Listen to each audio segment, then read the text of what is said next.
오늘이 이 모세오경 마지막이에요.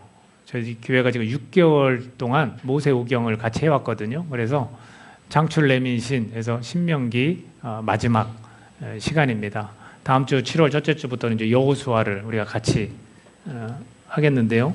이 신명기 마지막을 하면서 창세기, 출애굽기, 레위기, 민수기도 같이 생각을 좀 하게 되었습니다. 그래서 이 6개월 동안 우리가 이 말씀을 상고하면서 전체적인 그 내용을 좀 파악할 수 있는 그런 귀한 은혜가 있었던 것 같습니다. 간단히 정리를 하면 창세기 하면 우리가 생각나는 게 창조예요. 그죠? 창조. 그 창조 가운데 인간을 하나님의 형상을 따라 창조했는데 그 인간이 어떻게 됐냐면 선악과를 따먹음으로 타락을 했습니다. 그래서 인간의 타락에 관해서 굉장히 많은 기록을 하고 있고요. 그 다음에 그 타락한 인간은 종살이를 하게 됩니다. 이집트라는 곳에서 430년 동안 종살이를 하게 되고, 그래서 그 출애굽은 그 종살이를 하는 사람들을 이끌어내어서 이제는 나를 섬기도록 내 백성을 내가 삼아서 나를 섬기며 살도록 하겠다 해서 출애굽시키는 그런 내용이 출애굽기에 나와 있습니다.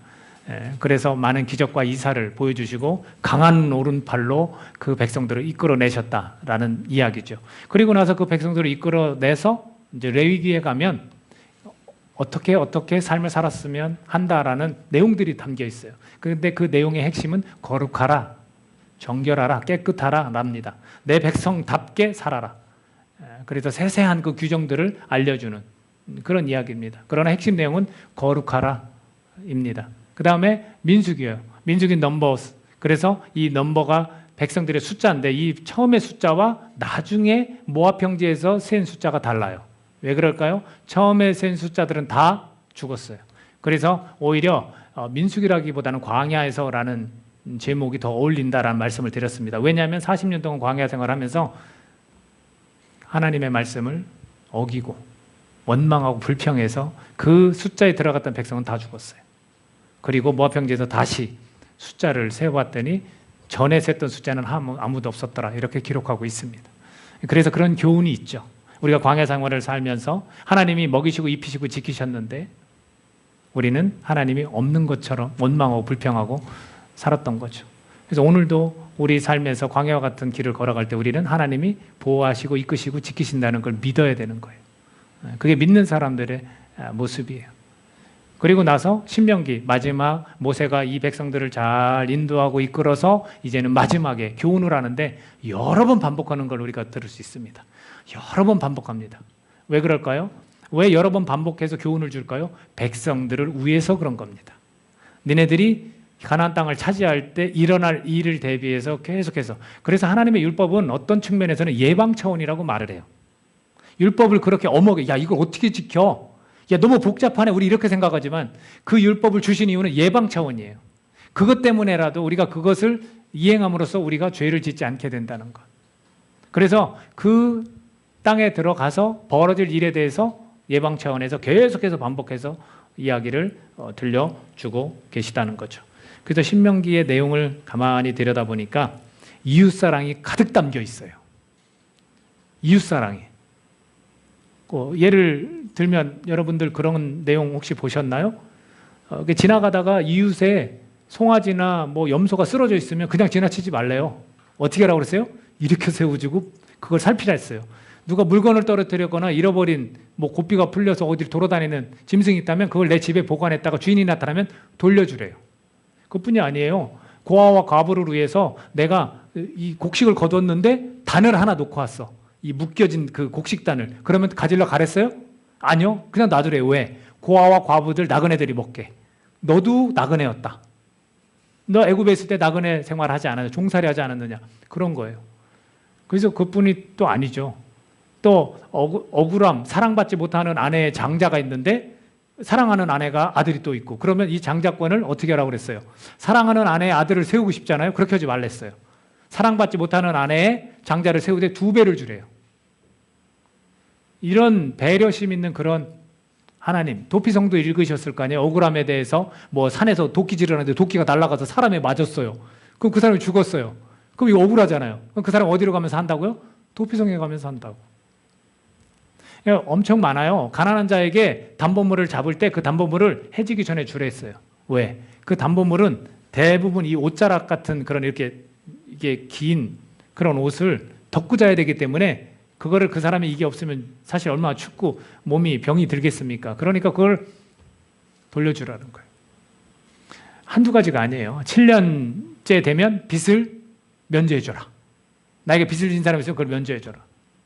그러니까 이런 내용들이 가득 담겨 있어요. 그거 뭐예요? 이웃사랑이에요. 이웃사랑. 그래서 우리가 이런 것들, 예수님께서 하나님 사랑, 이웃사랑으로 계명을 딱 정리해 주신 것처럼 그 모든 율법들의 내용들이 이웃을 사랑하라 라는 내용들로 가득 담겨 있다는 겁니다. 제가 찾아볼 구절이 하나가 있습니다. 28장 1절에서 14절. 28장 1절에서 14절. 제가 읽겠습니다. 여러분 보십시오. 이게 참 얼마나 귀한 말씀인지 몰라요.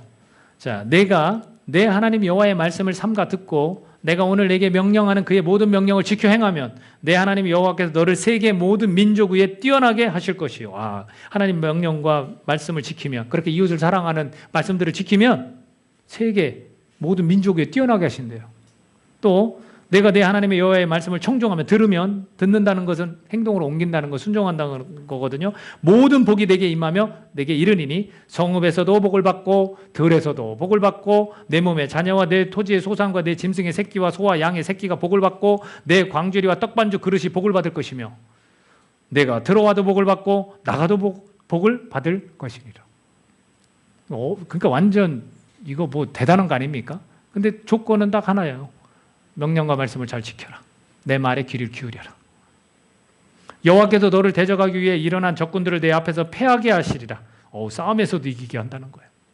그들이 한 길로 너를 치러 들어왔으나 내 앞에서 7길로 도망하리라. 여호와께서 명령하셔 내 창고와 내 손으로 하는 모든 일에 복을 내리시고 내 하나님 여호와께서 내게 주시는 땅에서 내게 복을 주실 것이며. 창고에도 복을 주신대요. 우리 소유가 많아지는 거예요. 이거 싫어할 사람이 어디 있습니까?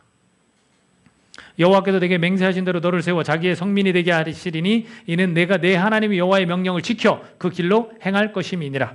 땅의 모든 백성이 여호와의 이름이 너를 위하여 불리는 것을 보고 너를 두려워하리라. 주변에 있는 모든 민족들이 이스라엘 백성을 두려워한대. 누구 때문에?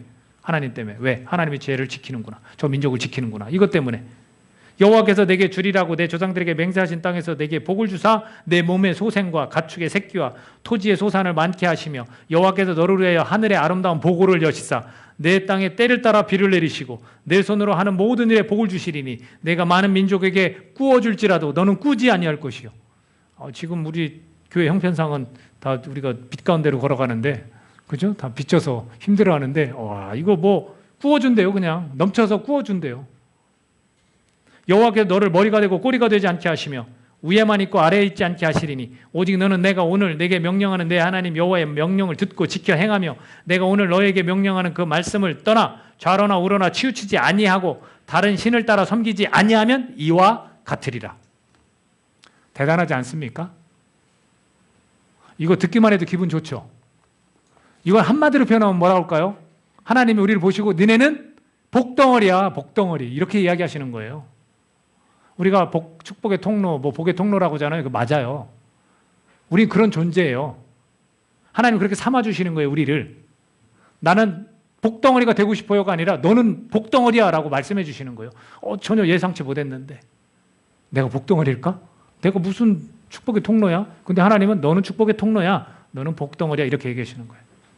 그러니까 여기서 조금 생각이 조금 뭐랄까 빠르신 분이 이럴 거예요. 아니 그거 이스라엘을 향한 말씀 아닙니까? 그 이스라엘 백성들이 선민이니까 그들에게 포함된 거지. 오늘날 우리 이방인들이 예수님을 통해서 하나님 앞에 예배드리고 섬기는 자들이 됐는데, 하나님을 경외하는 자들이 됐는데, 그건 우리에게 나에게 오늘 해당되는 사항이 아니지 않습니까? 이렇게 말씀하실 수 있다라고 여겨져서 하나님이 신명기에 말씀을 기록해 놨어요. 인간을 너무나 잘 아시죠? 29장 14, 15절 이 부분은 같이 읽겠습니다. 29장 14, 15절 같이 읽습니다. 자, 시작. 내가 이 언약과 맹세를 너희에게만 세우는 것이 아니라 오늘 우리 하나님 여호와 앞에서 우리와 함께 여기 서 있는 자와 오늘 우리와 함께 여기 있지 아니한 자에게까지이니 라고 되어 있어요. 이스라엘 백성만이에요? 아닙니다. 하나님은 이방 세계 가운데 예수 그리스도를 계획하셨고 그분을 통해서만 우리가 하나님 앞에 나아갈 수 있게 되었거든요. 그럼 오늘 우리도 하나님은 말씀하시는 거예요. 예수 그리스도를 믿는 우리에게 하나님 말씀하시는 거예요. 너는 축복 덩어리라. 이스라엘 백성들만이 아니에요. 여기 있는 자와 여기 있지 아니한 자들에게 다 해당되는 상황이다라고 말씀해 주시는 거예요. 예수님 믿는 게 여러분 장난 아니에요. 이게 우리가 인간적인 생각과 세상에서의 기준을 자꾸 우리 속에 집어넣기 때문에 이게 힘들어 보이지 힘들지 않는 거예요. 오늘 말씀에서 뭐라고 했는지 아십니까?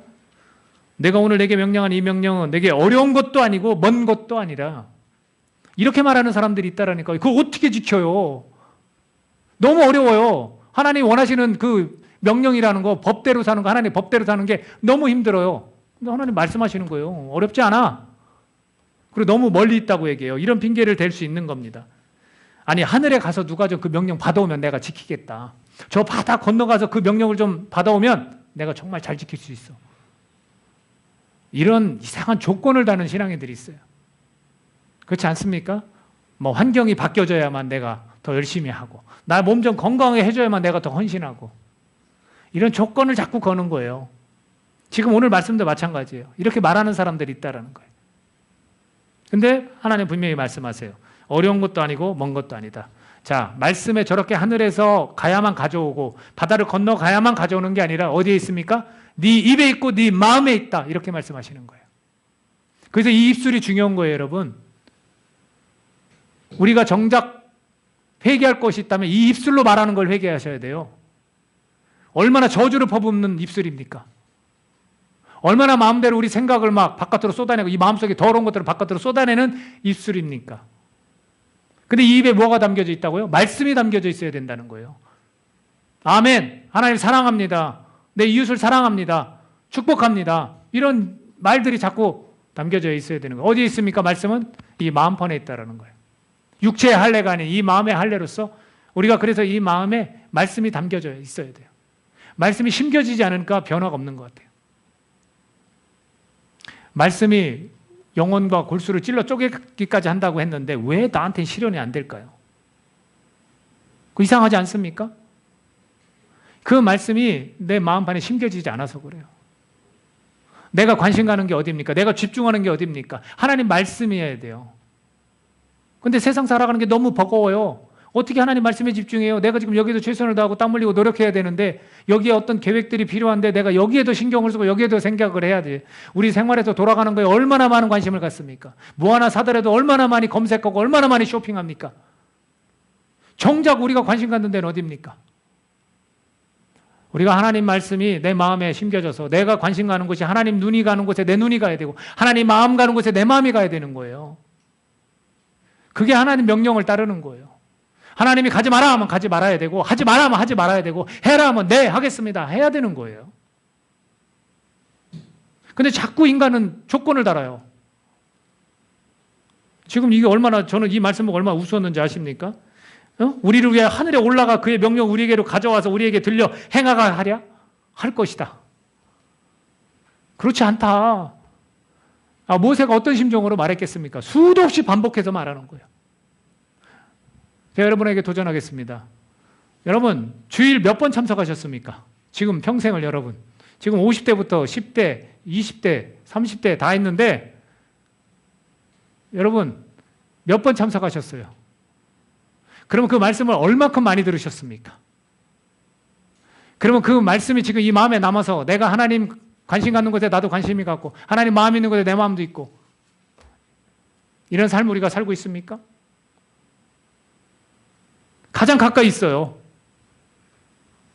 근데 가장 멀리 있는 분처럼 우리는 대하고 가장 가까이 내 마음에 들어오고 싶은데 마음은 열지도 않고 하나님의 생각은 네 생각과 다르다고 했는데 그 생각을 받아들이려고 하지도 않고 내가 그저 주인 되고 내가 왕이 돼서 내 생각이 소중하고 내 판단이 맞고 우리 얼마나 많은 말씀을 반복해서 들었는데도 불구하고 이렇게 살아갑니까? 여기서 우리 이런 신앙이 뿌리 뽑히기를 간절히 소원합니다. 뿌리 뽑혀야 돼요. 얼마나 많이 반복해서 우리가 듣습니까? 근데 이 머리만 커져요, 자꾸. 여러분, 그러시지 마요. 우리가 마음문을 열고 정말 이 말씀이 내 입에 있고 내 마음에 있도록 우리 그렇게 해야지. 자꾸 조건 걸지 마십시오. 하는 무조건적인 사랑을 주신 분한테 왜 자꾸 조건을 거는지 모르겠어요. 왜 하나님이 원하시는 걸 받아야 되는데 왜 내가 원하는 걸 받고 싶어 하는지 모르겠다고요. 하나님이 이렇게 말씀하시니까 그러면 신약시대의 관점으로 이 복을 본다면 뭔가 좀 다르지 않습니까? 라고 여러분 느끼실 거예요. 맞아요. 그건 제대로 느낀 거예요. 왜 다르냐면 이 복만 보면 수두룩하게 다 이 땅에서의 풍요로움이에요. 근데 신약시대에 와서는 이것이 좀 달라졌어요. 그래서 우리가 신구약을 같이 보는 겁니다, 여러분. 제가 항상 말씀드리지만 이 균형 잡힌 영성이 얼마나 중요한지 몰라요. 신약만 추구해도 안 돼요, 여러분. 구약만 추구해도 안 되고요. 신약과 구약은 아주 밀접하게 연결이 되어 있는 거예요. 하나예요, 하나. 하나님의 한 말씀이라고요, 다. 그러면 신약에 와서는 우리가 이렇게 시실콜콜 다 따라서 지켜야 되는 것은 아닙니다. 이 계명, 율법을 갖고 완성을 하셨어요. 예수님이 완성을 하셨다고 그래요. 그게 세 계명이에요. 그 계명이 뭡니까? 서로 사랑하라라는 거예요. 그러면 이런 측면에서 완성으로 제시된 계명들은 지켜야 하는 겁니다. 예를 들면 10계명 여러분 지켜야 돼요? 안 지켜야 돼요? 지키는 거예요. 그것을 정리해 주셨어요. 하나님 사랑, 이웃 사랑으로. 새 계명에 이 새로운 패러다임으로 정해 주셨다고요. 그래서 그 10계명을 지켜야 돼요. 아주 간단합니다. 1계명에서 4계명까지 하나님의 포커스가 맞춰져 있어요. 하나님을 사랑하라. 5계명부터 10계명까지는 이웃에 맞춰져 있어요. 이건 지켜야 되는 거예요. 그뿐이 아닙니다. 지금도 효력을 발휘하는 계명들이 있습니다. 이건 율법의 정신을 우리가 개성해야 되는 거예요. 예를 들면 공평과 정의, 공의와 정의. 하나님께서 원하시는 하나님의 성품. 이거 우리가 해야 되죠. 공의와 정의 우리가 나몰라라 하면 안 됩니다. 그뿐입니까? 구제해야 됩니까? 말아야 됩니까? 고아와 과부에 관해서 얼마나 많이 언급하셨는지 몰라요. 그래서 바산의 암소들아, 이 살찐 띠륵띠륵한 살찐 기브인들아, 이렇게 선지자가 비난했어요. 지들만 먹고 잘 산다고. 하나님 백성도 그렇게 사는 거 아닙니다. 옆에 있는 고아와 과부와 나그네들, 외국인들 도와줘야 되는 거예요. 구제해야 되는 거예요. 어디 그뿐이겠습니까? 약자를 보호하는 거. 공정한 재판을 해라. 아는 사람이라고 해서. 그 사람이 힘을 좀 쓰는 사람이라서 판결을 그렇게 해서는 안 된다. 기울여서 하면 안 된다. 그런 거 지금도 당연히 해야 되죠. 또 예배, 우리가 예배 없어져야 됩니까? 아니죠. 예배를 드려야 되죠. 그리고 이 예배가 오늘 딱 일주일에 한 번만 드리는 겁니까? 아니면 삶의 예배입니까? 이거 알죠? 신령한 우리가 제사라는 거 산제물로 우리가 드려야 되는 거예요. 더 많은 시간들을 보내는 일상생활에서 더 하나님께 드려야 되는 거예요. 이런 것들은 당연히 우리가 지켜나가야 되는 겁니다. 이래서 율법의 정신을 우리가 개성해야 돼요. 예를 들면 또 눈에는 눈, 이에는 이. 이거는 지켜야 됩니까? 말아야 됩니까? 없어졌죠. 이런 거 지키면 안 돼요. 그죠? 그대로 똑같이 갚아주는 거 이거는 지키면 안 돼요. 뭘로 바뀌었습니까? 용서. 내가 억울한 가운데 나를 상처 입혔지만 똑같이 상처를 내가 입혀줄 거야? 없습니다. 이건 폐지된 율법이에요. 예전에는 이에는 이, 눈에는 눈. 그래서 왜 그런지 아십니까? 왜 그랬을까? 그러면 이에는 이, 눈에는 눈 그대로 갚아주라고 했을까? 그보다 더한 복수를 하는 게 인간입니다. 그렇죠? 내가 따귀를 맞으면 나는 몽둥이로 때려야 돼요. 그렇지 않아요? 더 배로 갚아주는 사람들이기 때문에 그대로 더 큰 사건이 일어나지 않기 위해서 그렇게 만드신 거예요. 눈에는 눈, 이에는 이. 근데 이거 없어졌습니다. 이런 것들을 가지고 우리가 신약시대의 관점으로 보면 이 복은 조금 다르는 거예요. 그렇다면 뭐가 됐냐면 이 땅에서의 풍요로움 플러스 또 다른 것들이 있다는 거 말씀드려 볼게요. 제가 6가지만 한번 말씀드려 볼게요. 첫째, 어떤 복이 우리에게 지어졌냐면 영생의 복이 지어졌습니다. 영원한 생명, 복 아닙니까? 복이에요. 저는 영원한 생명이 저에게 있다는 게 얼마나 큰 복인지 몰라요. 그러니까 이 땅에도 별로 안 두려워요. 제가 암에 걸려서 일찍 가도 별로 두렵지 않아요. 끝인가요? 아니에요. 끝 아니에요. 이 육체의 부활을 우리 믿죠? 끝 아닙니다. 이거 얼마나 큰 복입니까? 영생의 복. 또 하나 말씀드릴까요? 천국을 소유한 복. 이게 뭐지? 천국을 소유한 복이? 제가 예를 하나 들어볼게요. 저희 어머니가 조금 고된 삶을 사셨는데 새벽기도를 그렇게 잘 다니셨어요. 근데 하루는 너무나 힘들면 사람이 눈물이 생기잖아요. 슬프고 어려운 일이 생겨 눈물이 생기잖아요. 새벽에 딱 눈물을 흘리고 하나님 주신 찬양 탁 드리면서 울고서 밖에 나왔는데 이슬이 맺힌 거예요. 풀들에. 그 풀들을 보고 이슬을 보고 얼마나 감격을 하셨는지. 주 하나님 지으신 모든 세계, 이 찬양이 그냥 절로 나오더래요. 너무 아름답더래요. 그래서 그게 마치 천국 같았대요. 여러분, 천국 우리가 가야 될 곳이기도 하지만 하나님 나라는 도래했다고 그랬어요. 이미 왔어요. 주님 모신 그곳이 하늘나라예요, 여러분. 이게 복 아닙니까? 천국을 소유한 복. 그뿐이 아니에요. 저는 우리 아버지하고 우리 어머니의 유전자를 받고 태어난 육체적인 그런 사람인 줄 알았거든요. 그러면 저희 부모님은 엄마, 아빠 딱 그분들인 줄만 알았어요. 근데 또 있더라고요. 아버지가. 누구예요? 하나님 아버지. 자녀됨의 복이에요. 살아계신 하나님의 자녀가 됐다고요, 제가. 이거 복 아닙니까? 이게 얼마나 귀한 복입니까? 저는 상상도 못했어요. 나에게 이런 자비롭고 은혜로운 아버지가 있다는 거. 때로는 사랑해서 징계도 하시지만 그거에 대해서 불만이 하나도 없어요. 왜? 사랑으로 뒤덮여진 징계이기 때문에. 이게 얼마나 큰 복입니까? 그뿐이 아니에요. 여러분, 제 인생의 화해? 용서? 없었어요. 두고 보자였어요. 두고 보자. 두고 보자예요. 무조건 두고 보자예요. 왜? 지금은 능력이 안 되니까. 나중에 내가 갖추고 벌어서 두고 보자. 근데 화해와 용서를 하게 됐다고요. 이런 복이 어디 있습니까? 그뿐이 아니에요. 저는 말로만 사랑했던 사람인데 사랑을 하게 되더라고요. 사랑할 수 있는 복을 주셨어요. 사랑할 수 있는 복. 제가 여러분을 어떻게 얼마큼 알아서 여러분 사랑합니다. 몇 번 만났고 몇 번 밥 먹었고 뭐 여러분이 저에게 뭘 얼마나 사줬다고 제가 사랑합니다. 안 되는 거죠. 근데 그렇게 사랑할 수 있는 처음 만난 사람도 하나님의 사랑으로 내가 사랑할 수 있는 사람이 되었다는 거. 이게 얼마나 큰 복입니까? 그리고 여섯 번째 마지막을 이야기하자면 예전에는 구약을 보면 하나님의 영이 함께 하시고 하나님의 영이 떠나고 이런 얘기가 많이 나와요. 그러면 하나님의 영이 함께 하시면 막 그 사람이 지혜롭게 행하고 뭐 여러 가지들을 잘 복을 받고 막 이래요. 근데 하나님의 영이 떠나면 막 정신병 걸린 것 같고 사울이 막 그랬잖아요. 악령 들리고 막 이상한 모습, 이상한 행동, 이상한 신을 찾아가는. 근데 지금은 내주하시는 성령, 거룩한 영이 항상 함께 하신다는 거예요. 예수님이 가시면서 뭐라고 하냐면 보혜사 성령이 오실 것이다. 내가 너희와 세상 끝날까지 함께 하겠다는 게 그 말씀이거든요. 왜? 예수님은 하나님 우편에 계시고 다시 오신다고 재림한다고 했기 때문에 지금 이 땅에는 예수님이 존재하진 않아요. 근데 지금 우리 이 육신과 함께 존재하는 분이 누구예요? 삼위일체 하나님 중에 성령님이에요. 야, 이 같은 복이 어디 있어요? 하나님의 영이 나와 평생 함께 한대요.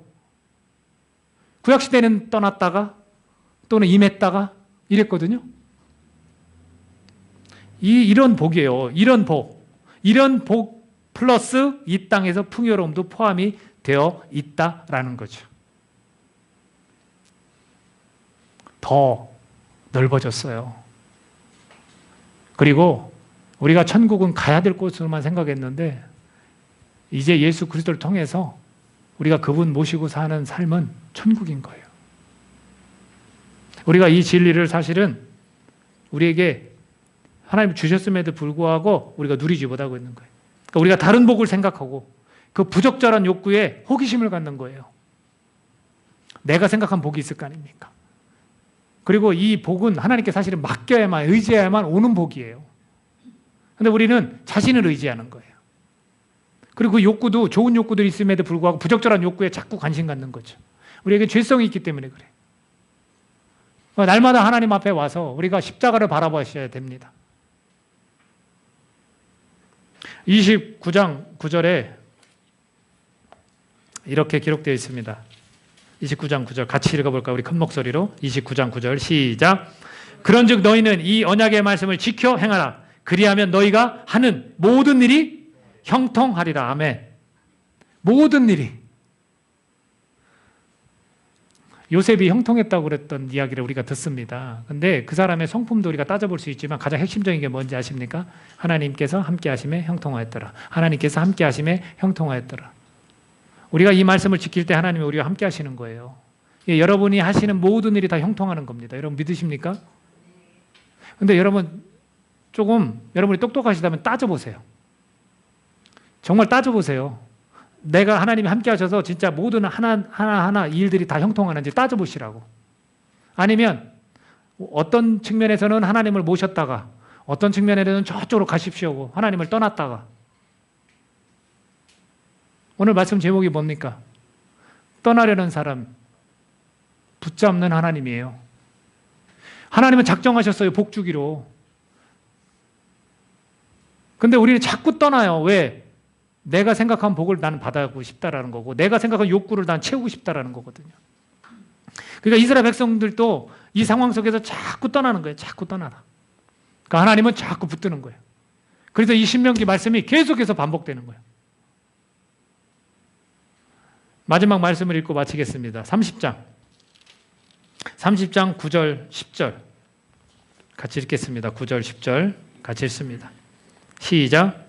내가 내 하나님 여호와의 말씀을 청종하여 이 율법책에 기록된 그의 명령과 규례를 지키고 내 마음을 다하여 뜻을 다하여 여호와 내 하나님께 돌아오면 내 하나님 여호와께서 내 손으로 하는 모든 일과 내 몸의 소생과 내 가축의 새끼와 내 토지 소산을 많게 하시고 내게 복을 주시되 곧 여호와께서 내 조상들을 기뻐하신 것과 같이 너를 다시 기뻐하사 내게 복을 주시리라. 돌아오라는 거예요. 이스라엘 백성이 이 30장 첫 구절에 보면 이스라엘 백성 나중에 포로로 잡혀가요. 왜 포로로 잡혀갔을까요? 간단합니다. 이방신을 섬겨서 그래요. 그리고 포로로 잡혀가서도 역시 그곳에서도 다른 나라이기 때문에 다른 신을 섬길 수 있는데 깨닫는 자들이 하나님께로 돌아가는 그 예언자들이 등장하고 그 예언자들을 통해서 하나님께로 돌아가라는 소리를 듣습니다. 그걸 미리 말씀하시는 듯이 여기에서 그렇게 명령하고 있어요. 돌아와라. 오늘을 살아가는 우리 그리스도인들 하나님께서 뭐라고 말씀하시는 것 같아요? 잘하고 있다? 아니요. 돌아와라 합니다. 저와 여러분 돌아가셔야 됩니다. 하나님 앞으로 돌아와야 되는 거예요. 내가 너를 기뻐하리라. 내가 너를 기뻐하리라. 그 기뻐하심으로 복을 주신다는 거예요. 하나님은 강력하게 촉구하십니다. 오늘을 살아가는 현대 그리스도인들에게 하나님은 강력하게 촉구하시는 거예요. 돌아와라. 기회는 있습니다, 여러분. 하나님의 명령과 말씀을 지키는 그 말씀 따라 살아가려고 우리가 굳게 마음을 먹고 하나님 앞에 돌아와야 됩니다. 하나님이 기뻐하심으로 복을 주십니다. 저와 여러분이 다시금 하나님 앞에 돌아가는 그런 귀한 은혜가 있기를 예수님의 이름으로 축원합니다. 기도하겠습니다. 여러분 중심에 한번 들어가 보실래요? 하나님을 정말로 나를 붙잡는 하나님 앞에 내가 붙들려 가는지 아니면 내가 자꾸 하나님을 멀리하고 떠나려고 하는지